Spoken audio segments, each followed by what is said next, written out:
कराई, डिस्को कराई।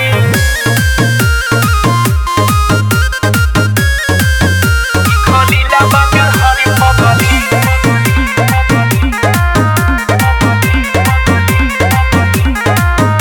न डोली ले हम गोली छरा पे हो, पूरा जिला हिलाइनी सरा पे हो।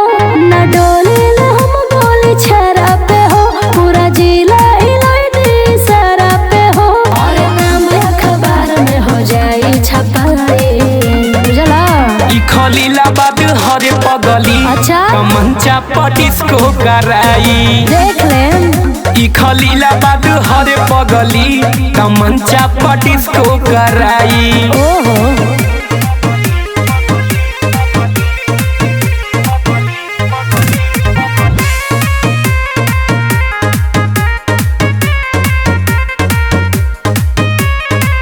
चाहे होखे रंगदार चाहे कवनो सरकार, माथा सन की हमार जे गोली होई यार पा, बुझल कि ना?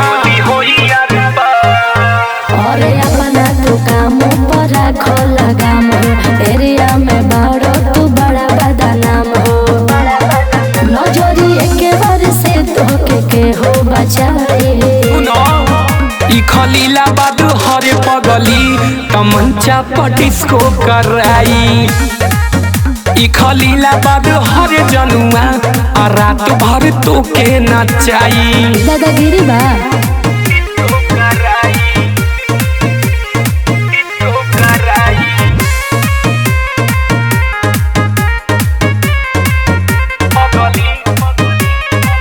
आहवा गोदी में बैठ रानी, देहब पैसा से तोप, जवन बीचे में आई देही गोलुआ ओके ठोक।